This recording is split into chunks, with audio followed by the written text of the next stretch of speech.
شدید گرمی کا موسم تھا، شدید گرمی کا موسم، تب طویل سفر، ادھر فصل تیار تھی کہ کھجوریں پکی ہوئی تھی، اگر انہیں اتاریں گے نہیں وقت پر تو ضائع ہو جائے گی، اور اگر سب مرد چلے جاتے ہیں تو عورتیں تو کھجوریں نہیں اتار سکتی، یہ کھجور کا اتارنا جو ہے پھل کا وہ آسان کام نہیں ہوتا۔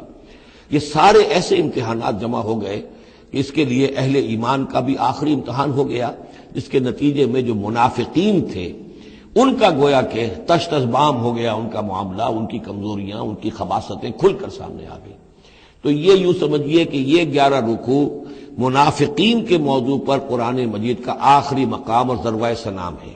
جیسے کہ اس سے پہلے سورہ نساء کے اندر بہت بڑا حصہ جو ہے، تقریباً نصف سورت جو ہے وہ متعلق تھی منافقین سے ہی، یہاں پر بھی یوں سمجھیے کہ یہ 11 رکوع جو ہیں وہ بہت سے مضامین اس میں آئیں گے، لیکن یہ کہ ایک جو درمیان میں یوں سمجھیے کہ جو دھاگا ہوتا ہے جس میں موتی پروئے ہوئے ہیں، ان میں وہی منافقین کا مضمون ہے۔ تو اس میں یہ ہے کہ آپ کو معلوم ہے کہ حضور 30,000 کا لشکر لے کر گئے تھے، اور اس میں وہاں جا کر ہرقل اگرچہ موجود تھا، ہرقلیس، لیکن اس نے مقابلے میں آنے کی جرات نہیں کی۔ وہ پہچان چکا تھا کہ یہ اللہ کے رسول ہیں، اور میں اگر براہ راست ان کے مقابلے میں آؤں گا تو مار کھا جاؤں گا۔ حضور وہاں مقیم رہے، وہاں کے آس پاس کے لوگ آئے، انہوں نے معاہدے کیے، اپنی سرحدوں کو آپ نے محفوظ کیا، اور پھر آپ واپس آ گئے۔ گویا کہ جنگ کی نوبت نہیں آئی، لیکن یہ کہ دھاک بیٹھ گئی حضور کی اور مسلمانوں کی کہ سلطنت روما نے پسپائی اختیار کی ہے، رومن امپائر مقابلے میں آنے کی ہمت نہیں کر سکی۔ تو وہ جو بھی جنگ موتا کی وجہ سے جو کچھ ہوا اکھڑی تھی، اللہ تعالیٰ نے اس ہوا کو دوبارہ جو ہے قائم کر دیا۔ بہرحال اس کے بعد یہ سلسلہ آگے بڑھا حضرت ابوبکر کے زمانے میں، کیونکہ حضور نے اپنے مرض وفات میں بھی ایک لشکر تیار کر دیا تھا، اور زید ابن حارثہ رضی اللہ تعالیٰ عنہ کے بیٹے حضرت اسامہ ابن زید کو اس کا سربراہ مقرر کیا تھا۔ جب آپ کا انتقال ہوا ہے تو وہ لشکر تیار تھا۔ اب اس موقع پر جو منافقین کی جان پر بن گئی تو خطاب تو شروع ہو رہا ہے یا ایھا الذین آمنوا سے، لیکن وہ بات ذہن میں رکھ لیجیے جو میں نے سورہ نساء میں آپ سے کہی تھی کہ منافقین سے بھی خطاب ہوتا ہے تو یا ایھا الذین آمنوا کے صیغے سے ہوتا ہے، اس لیے کہ وہ بھی مسلمان تھے، ایمان کا دعویٰ کرتے تھے۔ یا ایھا الذین آمنوا ما لکم اذا قیل لکم انفروا فی سبیل اللہ ثاقلتم الی الارض، اے ایمان کے دعوے دارو تمہیں کیا ہو گیا ہے جب تم سے کہا جاتا ہے نکلو اللہ کی راہ میں تو تم گرے جاتے ہو، دھسے جاتے ہو زمین کی طرف، یعنی کہ وہ پاؤں من کے بھر کے ہو گئے اور اٹھا نہیں جا رہا، حوصلہ جو ہے جواب دے گیا۔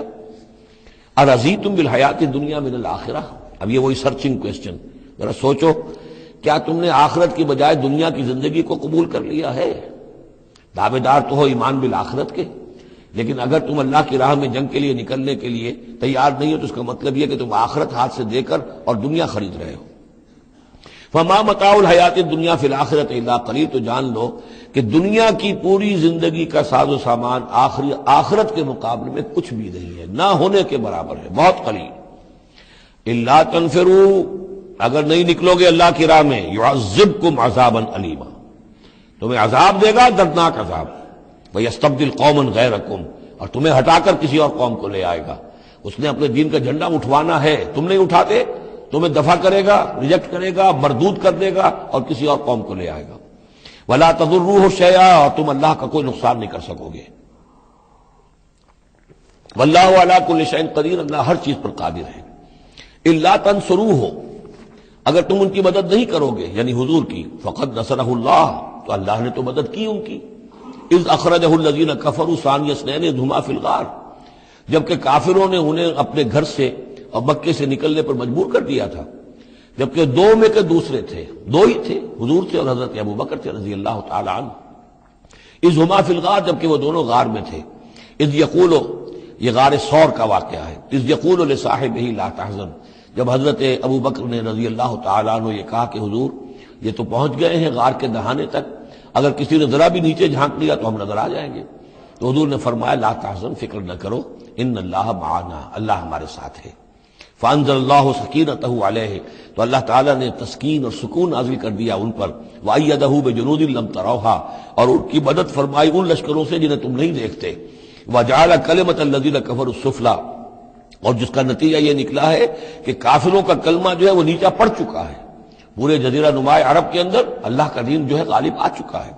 وجعل کلمۃ الذین کفروا السفلی، اللہ نے بنا دیا ہے کافروں کی بات کو سب سے نیچے، وَكَلِمَةُ اللَّهِ هِيَ الْعُلْيَا، اور اللہ کا کلمہ تو سب سے اونچا ہے ہی، واللہ عزیز الحکیم، اللہ تعالی زبردست ہے، حکمت والا۔ انفروا خفافا وثقالا، نکلو خواہ ہلکے خواہ بوجھل۔ یہ ہلکے اور بوجھل کے دو پہلو ہو سکتے ہیں، یا تو داخلی طور پر بوجھل دل کے ساتھ نکلو یا آمادگی کے ساتھ نکلو، نکلنا پڑے گا۔ اب یہ نکلنا فرض عین ہے، یہ نفیر عام ہے۔ وہ بات گئی جبکہ صرف تحریض تھی، ترغیب تھی، وہ دور ختم ہوا۔ اب نکلنا پڑے گا، اس جنگ میں نفیر عام ہے، چاہے بوجھل دل کے ساتھ نکلو اور چاہے کھلے دل کے ساتھ اور آمادگی کے ساتھ نکلو۔ اور اس کے ایک معنی یہ بھی ہو سکتے ہیں، چاہے تمہارے پاس ساز و سامان کافی ہے تب بھی نکلو، کم ساز و سامان ہے تب بھی نکلو۔ تو خارجی طور پر بھی ہو سکتا ہے یہ بوجھل اور ہلکا، اور داخلی طور پر بھی۔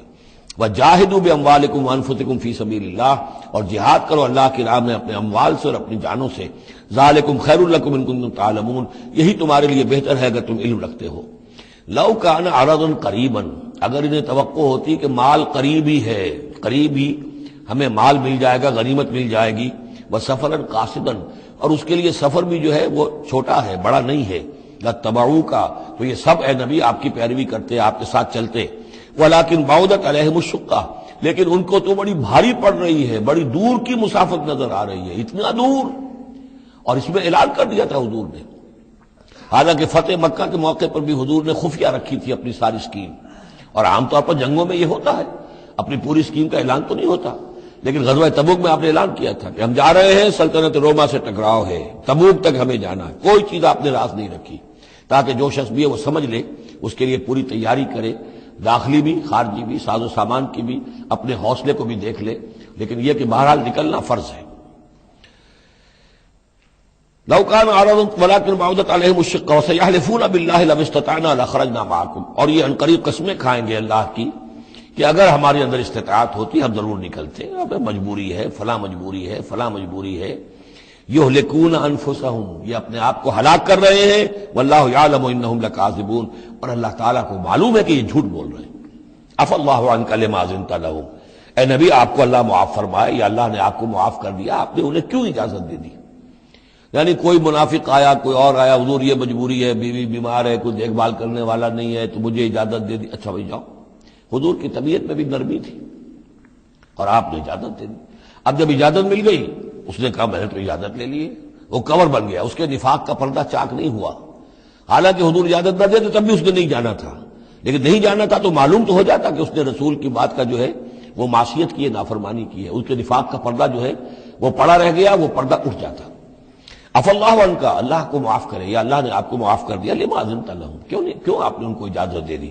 حتی یتبین لک الذین صدقوا وتعلم الکاذبین، یہاں تک کہ آپ کے لیے واضح ہو جاتا کون صادق الایمان ہے، کون سچے مسلمان ہیں، اور آپ جان لیتے کون جھوٹے ہیں، اس لیے کہ انہوں نے پھر بھی نہیں جانا تھا، آپ اجازت نہ دیتے تب بھی رہ جانا تھا، اور اس سے یہ ہے کہ ان کے نفاق کا پردہ جو ہے وہ فاش ہو جاتا۔ لا یستأذنک الذین یؤمنون باللہ والیوم الآخر، وہ لوگ جو اللہ اور یوم آخر پر ایمان رکھتے ہیں، وہ آپ سے اجازت کے طالب ہو ہی نہیں سکتے۔ ان یجاہدوا باموالہم وانفسہم، کیا وہ اس سے اجازت مانگیں گے کہ انہیں معاف کر دیا جائے اللہ کی راہ میں جہاد نہ کرنے سے جانوں اور مال کے ساتھ؟ ایمان کا تو لازمی تقاضا ہے۔ پھر وہی وہ جو ڈیفینیشن میں نے آپ کو بتائی سورہ حجرات میں، انما المؤمنون الذین آمنوا باللہ ورسولہ ثم لم یرتابوا وجاہدوا باموالہم وانفسہم فی سبیل اللہ، وہ تو اس کا جزو لازم ہے، شرط لا ينفک ہے۔ لہذا جو لوگ اللہ پر اور یوم آخر پر ایمان رکھتے ہیں وہ آپ سے ایگزمپشن نہیں مانگ سکتے جہاد فی سبیل اللہ سے۔ واللہ علیم بالمتقین، اور اللہ تعالیٰ جو ہے اپنے متقی بندوں سے خوب واقف ہے۔ انما یستأذنک الذین لا یؤمنون باللہ والیوم الآخر، اصل میں جو اجازت مانگ رہے ہیں آپ سے، ایگزمپشن مانگ رہے ہیں، رخصت مانگ رہے ہیں، یہ وہ لوگ ہیں جو حقیقتاً اللہ پر اور یوم آخر پر ایمان نہیں رکھتے۔ وارتابت قلوبہم، اور ان کے دل جو ہے شکوک میں پڑ گئے۔ سورہ حجرات کی اس آیت میں کیا ہے؟ انما المؤمنون الذین آمنوا باللہ ورسولہ ثم لم یرتابوا، پھر شک میں نہ پڑے۔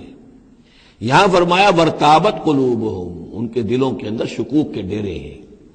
فَهُمْ فِي رَيْبِهِمْ يَتَرَدَّدُونَ، اور وہ اپنے اسی شک و شبے کے اندر بھٹک رہے ہیں۔ تردد بھی یہی ہوتا ہے، تذبذب، تردد، چلوں نہ چلوں، یہ جو متردد ہو جاتا ہے آدمی، کبھی چاہتا ہے چلنا چاہیے بھائی، ورنہ تو یہ کہ اب جو ہے بالکل پردہ فاش ہو جائے گا اور میں منافق قرار دے دیا جاؤں گا، اس کے بعد